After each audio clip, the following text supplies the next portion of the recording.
The precepts are that I will refrain from causing harm, especially killing, that I will not lie, I will not tell a lie, I will not steal, I will not, the phrase is, I will not take what is not offered.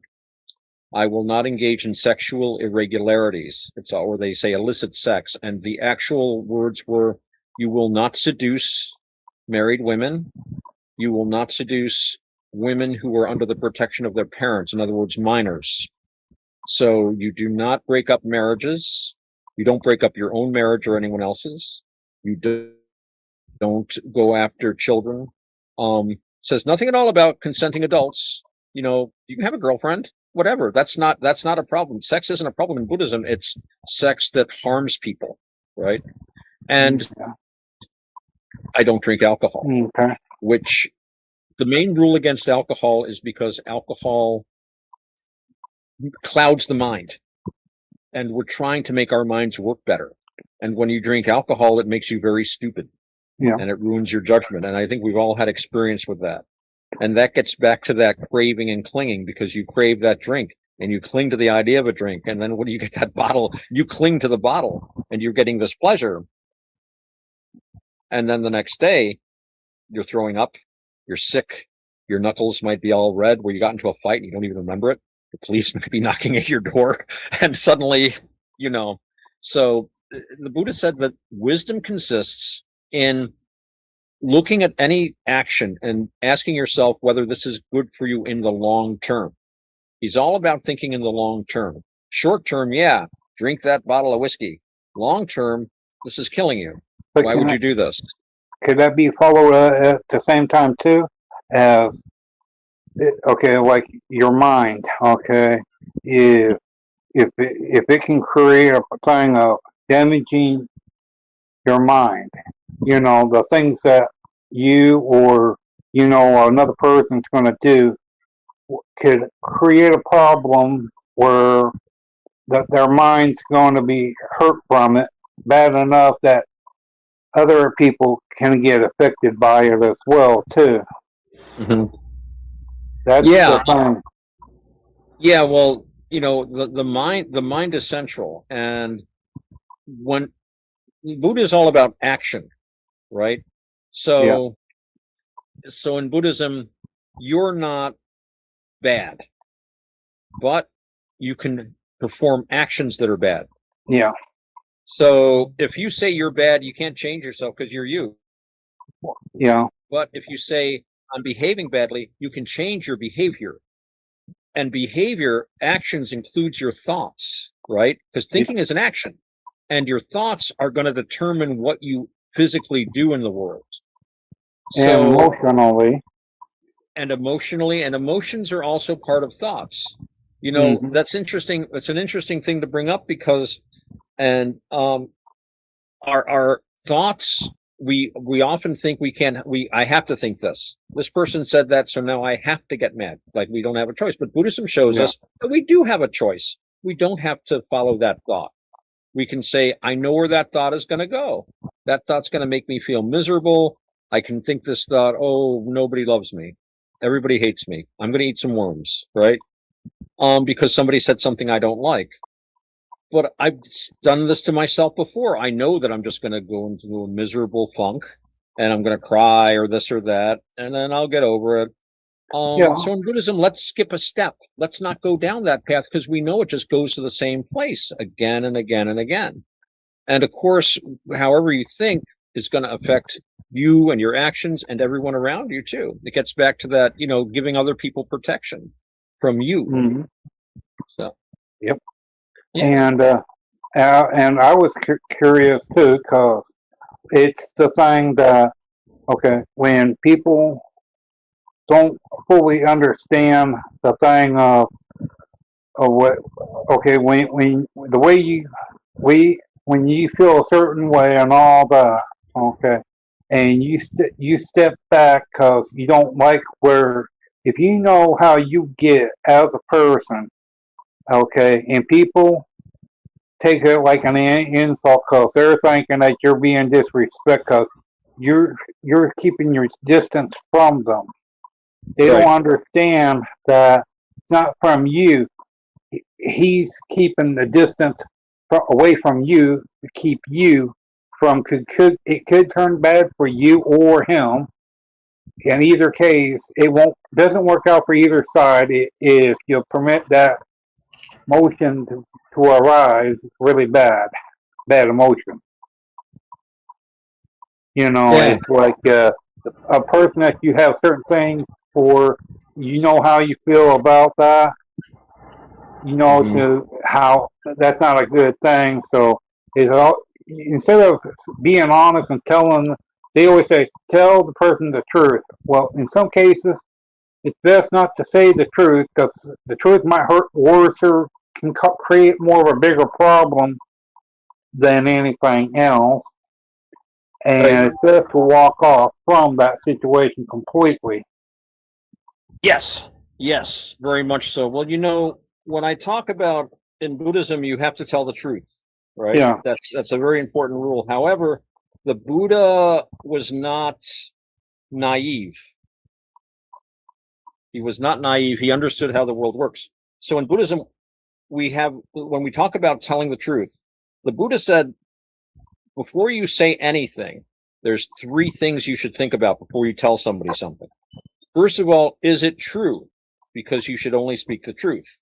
So, okay, I can say something to this person because it's true. However, is this truth going to be helpful at that time? It might not be the right time to say this truth. And you also have to ask yourself, is telling the truth at this time going to be beneficial? Is it going to help things? Sometimes no. Sometimes it's not a time to tell somebody some home truths. Sometimes you have to let them calm down before you can talk to them. So in Buddhism, if you are in a situation where the truth would hurt things, make things worse, you don't say anything at all. You wait until it's the right time to say it, right? And then even then, you might not say it. So you refrain from telling the truth. There was a thing where the example given was say you're in East Germany, right? And the Stasi are like going door to door looking for like, bourgeoisie class traitors to take to interrogate. And you've got some guys hiding, and here comes the communist police, and they pound on the door. It says, "Are you hiding any bourgeois?" And you're a Buddhist. What do you say? You say, "Oh yeah, they're up in the attic." Well, they're going to be dragged off and tortured, right? So you might say something like, "Me? Would I be hiding the bourgeois? How could I be doing something like that?" You can kind of, you're not lying. You're just asking a question. But you could tell the truth, but it would not be timely or beneficial. It wouldn't or help you could, anyone. yeah, but you could say somewhat of a half of truth. Good. Well, I don't know. I haven't seen, but I have seen, maybe a few days ago, down the road. You could, but the trouble, even with half truths, are they can trip you up. Yeah. One of the great, and I'm sure you've noticed this, one of the great things about being truthful is when you're truthful, you don't have to remember your stories. You Well, know? in a way, yeah, you do, because even when you do say the truth, it can Well, come yeah. back and someone can try to manipulate the situation to turn it. Oh, yeah, but then you just stick to the truth, Well, yeah, I mean, but I think is the best way. I mean, yeah, I think it's the less you say, the better. You yeah, want to keep it simple. I mean, if you think you can get away with something, but even then, a half truth still isn't a truth. As a Buddhist, you should try to find some way around it. yeah, that's And true. so you do your best anyway. Yeah, Um, but when you do talk to, like we were saying about a person's mental health, it's just not that, but it's at the point in time too. When the time does come, you stop and look and you figure, okay, if this person, you know, this person's ready at this point in time, yes or no. If that person was to come up to you and ask you that simple question, would you be able to handle that and at this present time of that question that person's asking you, whatever that question would be, would that person be able to handle that situation right then and there Right. with all of it? Right. You've got to be able to judge that, and that's easier to do with people we know because we know them. You know, I have a friend of mine who, he's a really, really good man, good guy. He can get upset easily, and then he gets unupset. You know that you ever hear the saying, somebody who's quick to anger, but then he's quick to forgive. And that's how Yeah. this guy is. So if something's upsetting him, you can't talk to him about certain things at that time. But the next day, when he's calmed down and he's thought it out himself, he says, well, maybe I got, da, da, da, da. And then you can kind of say, yeah, this, that. Then you kind of tell him the stuff that he really wasn't ready to hear. You know, it's always important. You can only tell people what they're ready to hear. And it's Or to very face easy. it.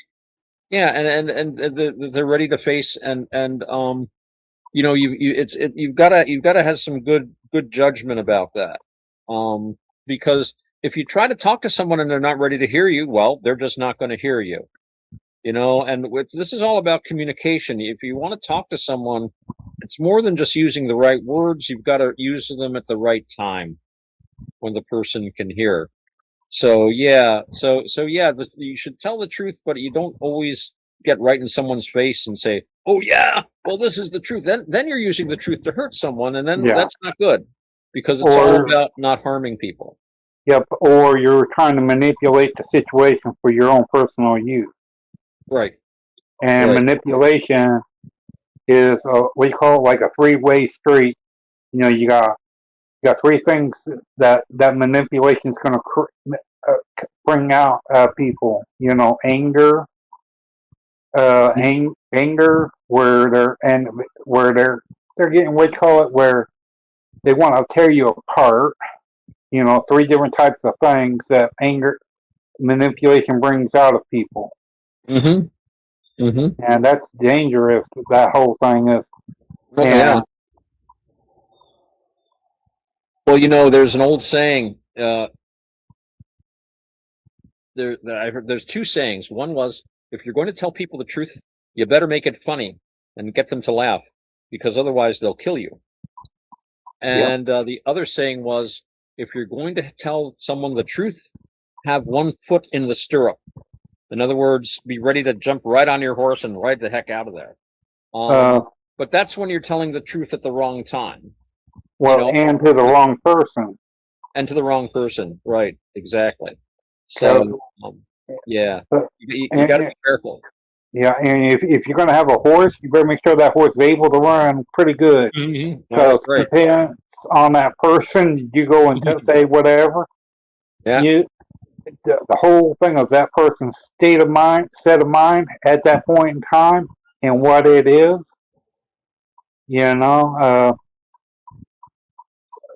there we call it. You never know the set of mind of whatever that is that person that whatever you're going to say that could really set the person off even 10 times worse than anything else.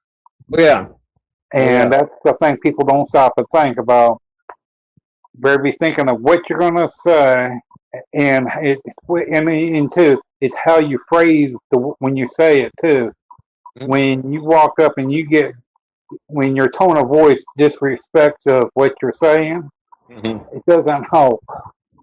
It's all in the way you phrase it. You know, I mean, like monks. Monks would know that. You know, you go troublemaker comes up to him. He knows that if he doesn't want no problems with this person, he has to keep a level tone voice, nothing rude, nothing where it's going to create a problem, but calmly say, "Sorry, no,